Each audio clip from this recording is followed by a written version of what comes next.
But what if the greatest threat to humanity isn't what we've been warned about for decades? Is it possible we're actively building, funding, and celebrating our own potential downfall? Mo Gawdat says that we are in an Oppenheimer moment. This is beyond an emergency. Mo is a former chief business officer at Google X, the company's moonshot factory, a tech insider who watched AI evolve from the front row, and what he saw terrified him. He says, "I'm telling you, I've been in those rooms. AI is developing faster than anyone predicted, and we're sleepwalking into a future we might not be able to control." But what happens when machines become smarter than their creators at an ever-accelerating pace? Could AI's intelligence growth outpace our ability to control it? AI doesn't improve linearly, it explodes exponentially. Then in 2011, IBM's Watson beat humans at Jeopardy. So by 2016, AlphaGo defeated the world champion at Go, a game so complex experts thought AI was decades away from mastering it. Then fast forward to 2023, systems like GPT-4 could pass bar exams and medical licensing tests. Remember when we thought the scariest thing about computers was getting the blue screen of death while writing your term paper? Mo Gawdat believes we're closer to superintelligence than most experts admit, and we're not ready. But what will happen to human work when AI can perform almost any cognitive task better than we can? Are we prepared for unemployment on a scale we've never imagined? This isn't just about robots taking factory jobs. AI is now writing code, creating art, analyzing legal documents, diagnosing diseases, and even creating content like this video script. The pace of displacement is unprecedented. Mo says, "This isn't like past industrial revolutions. When tractors replaced farm workers, people had decades to adapt. AI is replacing cognitive jobs at lightning speed. Pretty soon the only secure job might be AI ethics consultant. Until AI starts doing that better too."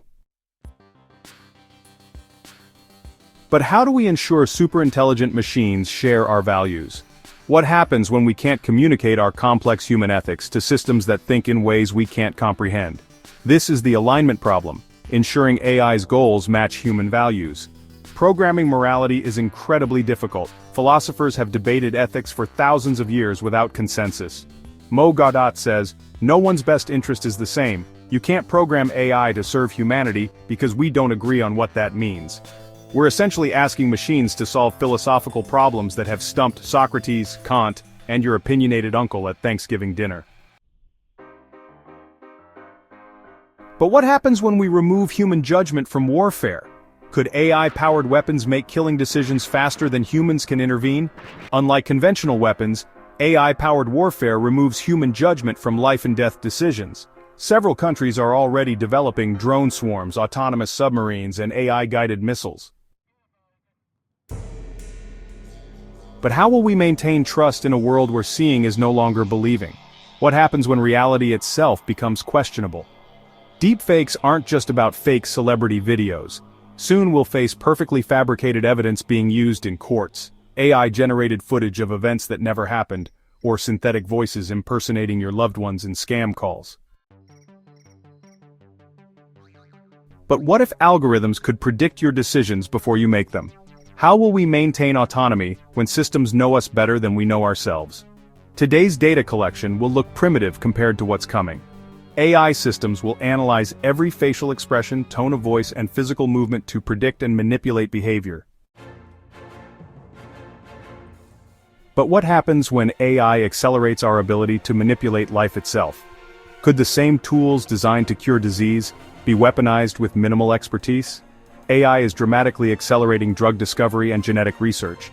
So these same tools can design pathogens or novel toxins that evade current detection methods. Then the security risks are enormous. Systems designed to discover new medicines can be redirected to discover new poisons with minimal expertise. We're essentially teaching computers how to play God with DNA while hoping they don't decide to experiment with the apocalypse as a side project. But what if we forget how to think for ourselves? Could outsourcing our cognition to AI lead to a generation incapable of independent thought? As we outsource more thinking to AI, we may lose crucial skills. So imagine generations growing up never needing to navigate, memorize facts, or solve problems without AI assistance. When calculators became common, we lost some mental math abilities. But AI threatens to replace critical thinking itself. In 50 years, the most impressive human skill might be the ability to formulate a decent search query, assuming we remember how to type.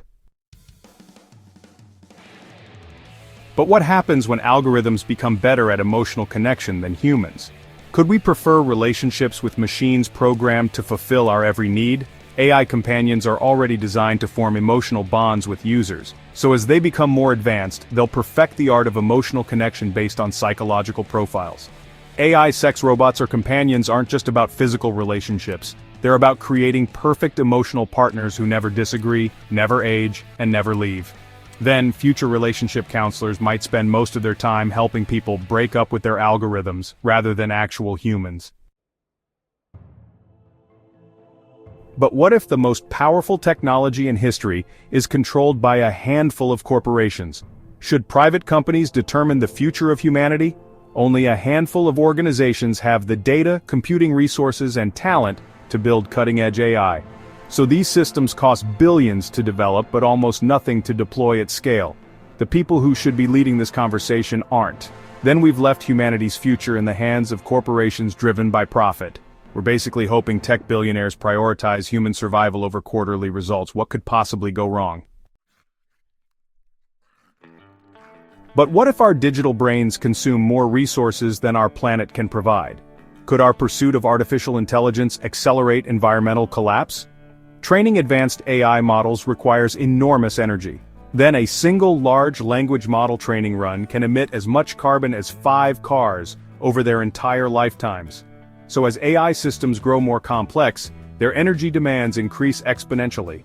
Mo Gawdat says, "We've created an intelligence race without considering the resource costs. Some AI models now consume more electricity than small countries. We might solve climate change by creating superintelligent AI, only to accelerate climate change by powering that same AI." Talk about a technological catch-22. But what gives life meaning when machines can do everything better than us? How will humans find purpose in a world where our skills are obsolete? What happens to human meaning in a world where AI can create better art, make better decisions, and solve problems more effectively? Consider how work provides structure, meaning, and identity for billions of people. Mo says, "The biggest danger isn't that AI will turn against us. It's that AI will do exactly what we ask, removing the struggle that gives life meaning." So the robot apocalypse might not involve killer machines but existential crises and therapy sessions where you're trying to explain to your therapist why you feel useless compared to your toaster. But how do we navigate these challenges without abandoning progress? Is there a path forward that harnesses AI's benefits while mitigating its dangers? Hearing all this, you might be ready to unplug every device in your home and move to a cabin in the woods. So Mo isn't just raising alarms, he's proposing solutions. He says, "We need a global consensus on AI development similar to how we regulate nuclear technology." But is there any research done in this regard? Mo says, "Some researchers are already working on explainable AI systems that show their reasoning. Then others are developing technical safeguards like AI containment protocols." So, Mo emphasizes that this isn't about stopping progress. It's about responsible innovation. He says, we need to slow down, move from can we to should we. Every AI system should be designed with human flourishing as its core principle. But what can you personally do?